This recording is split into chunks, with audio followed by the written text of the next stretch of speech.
దేశవ్యాప్తంగా ఇటు వక్ఫ్ బోర్డ్ గురించి తీవ్ర చర్చ నడుస్తుంది. ఇప్పటికే ఇటు వక్ఫ్ బోర్డ్ బిల్లును కేంద్ర ప్రభుత్వం కూడా ఇటు లోక్సభలో ఆమోదించడం జరిగింది. అయితే దీనికి సంబంధించి ఇప్పటికే ఇటు ముస్లిం సంఘాలు పెద్ద ఎత్తున ఆందోళన చేస్తున్నాయి. సో మనతో పాటు మహమ్మద్ ఫయాజ్ గారు ఉన్నారు, మాట్లాడి వక్ఫ్ బోర్డ్ గురించి తెలుసుకునే ప్రయత్నం చేద్దాం. సార్ నమస్కారం సార్. సార్ ఏంటి సార్ వక్ఫ్ బోర్డుకు సంబంధించి పెద్ద ఎత్తున ఆందోళన చేస్తున్నారు? అసలు దీనికి మీరు ఆమోదం చెందరా అసలు? ఇప్పుడు వక్ఫ్ బోర్డ్ అనేది మీరందరికీ తెలుసు. అది సంబంధించింది దేవుడికి సంబంధించిన వస్తువు అని అందరికీ తెలుసు. దేశవ్యాప్తంగా హిందువులు ముస్లింలు అందరికీ తెలుసు. ఇప్పుడు ఏంటంటే బీజేపీ గవర్నమెంట్ ఈ మోడీ వచ్చిన తర్వాత ఒక అస్థిత అనేది అంటే మా ముస్లిమ్స్ని చూపించి బూచిగా చూపించి హిందువుల్ని మరి వారికేమో ఒక ఓట్ బ్యాంక్గా యూజ్ చేస్తున్నాడు. అది చాలా తప్పు. అయితే ఒక విషయం ఏంటంటే ఇప్పుడు మొన్న అయితే వక్ఫ్ బోర్డు ఆమోదం ముద్ర పడ్డది. ఎట్లయిందంటే అసలు మేము అనుకోలేదు ఈ చంద్రబాబు నాయుడు గారు, తర్వాత ఈడెవడు నితీష్ కుమార్, రామ్దాస్ పాస్వాన్ కొడుకు, వాళ్ళందరూ కలిసి అందరు కలిసి మా ముస్లిం సమాజానికి. చంద్రబాబు నాయుడు గారు కూడా ముస్లిం సంఘాలకు అంటే సపోర్ట్గానే ఉంటాడు కదా, ఎందుకు వ్యతిరేకంగా ఓటు వేశాడంటారు? అయితే ఆయనది ఒక స్కిల్ డెవలప్మెంట్ అనే 400 కోట్ల రూపాయలు ఏదో స్కామ్ ఉండే. ఆ స్కామ్లో మన బీజేపీ గవర్నమెంట్ తోటి అటాచ్ అయిన బట్టి ఆయన వాషింగ్ మిషన్లో వైట్ అయిపోయాడు. కాబట్టి దాన్ని బట్టి చంద్రబాబు నాయుడు గాడు దొంగ ఈరోజు వాళ్ళకి సపోర్ట్ చేయడం జరిగింది. నితీష్ కుమార్ ఎందుకు చేస్తున్నాడు అంటే వాడి యొక్క బ్లాక్ మనీని ఏదైతే మన డిమానిటైజేషన్ చేశారో ఆ టైంలో బ్లాక్ మనీని వైట్గా చేసుకున్నాడు. కాబట్టి ఈరోజు వరకు తొత్తుగా మోడీ గాడి యొక్క తొత్తుగా ఈరోజు వాడు పనిచేస్తున్నాడు.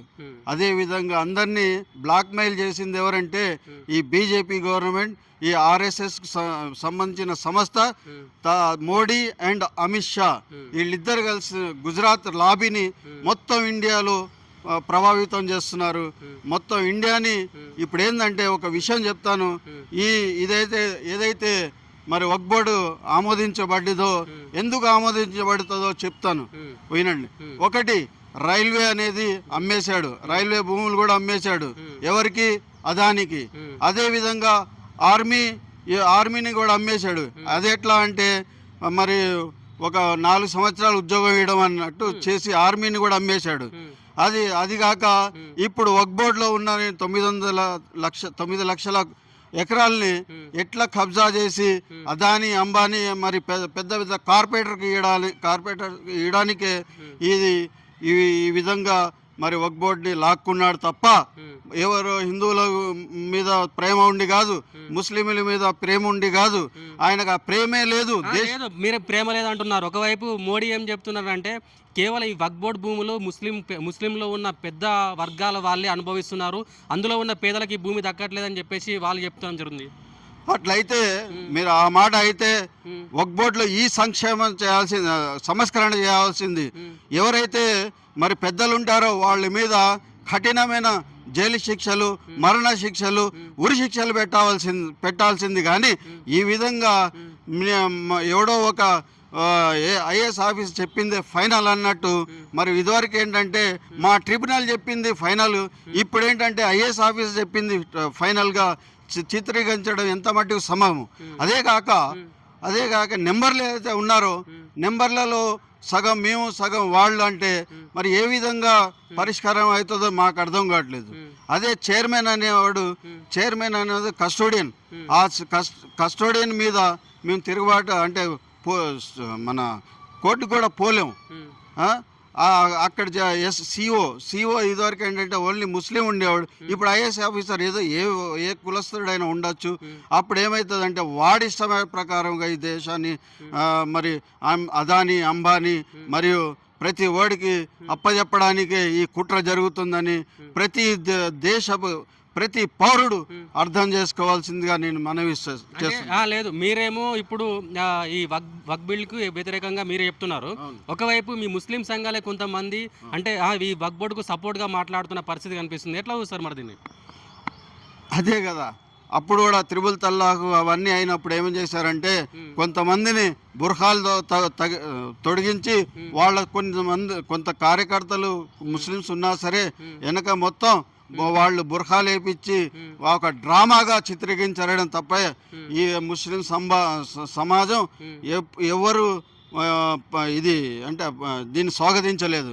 కొంతమంది మత పెద్దలు అంటారు, వాళ్ళు మత పెద్దలు కాదు. ఎవరైతే కొంతమంది మత పెద్దలు మాట్లాడారో వాళ్ళందరూ బీజేపీకి తొత్తు, మోడీకి తొత్తు, అమిత్ షాకు తొత్తు, గుజరాత్ లాబీకి తొత్తుగా మారారు తప్ప మరి మా యొక్క అభిప్రాయాలతోటి వాళ్ళు రాలేదు.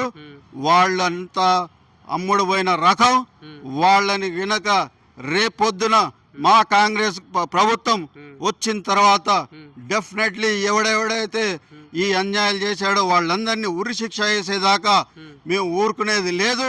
మా రాహుల్ గాంధీ గారిని నేను ఒకటే కోరుతున్నాను, మీరు మనము రాబోయే ఎలక్షన్లో కాంగ్రెస్ పార్టీ అధికారం వచ్చి మీరు ప్రధానమంత్రి అయిన తర్వాత ఎవడెవడైతే దీనికి సమర్థించారో ఈవెన్ ఓవైసీ కూడా మొన్న ఒక వీడియో కూడా చూశాను, అందరితో నవ్వుకుంటా ఓవైసీ దీన్ని వ్యతిరేకించి ఆడ బిల్స్ చింపేసినట్లు కూడా మనకు వార్తలు కనిపించాయి కదా. అదే నేను అంటున్నా, అదొక డ్రామా. ఏదైతే లాబీలో కూర్చొని మరి అందరు కమిటీలో కూర్చొని ఆయన హికహికలుగా నవ్వాడు అంటే దాన్ని బట్టి ఏం జరుగుతుందంటే ఓవైసీ మరి ఏదైతే జేఏసీ జేపీసీ ఏదైతే జాయింట్ ఓవైసీ ఇన్ని కుట్రలు చేస్తున్నా మరి ముస్లిం ప్రజలందరూ ఓవైసీకి ఎందుకు పట్టం కడుతున్నారు? ఆయనకి ఏం పట్టం కొట్టట్లేదు.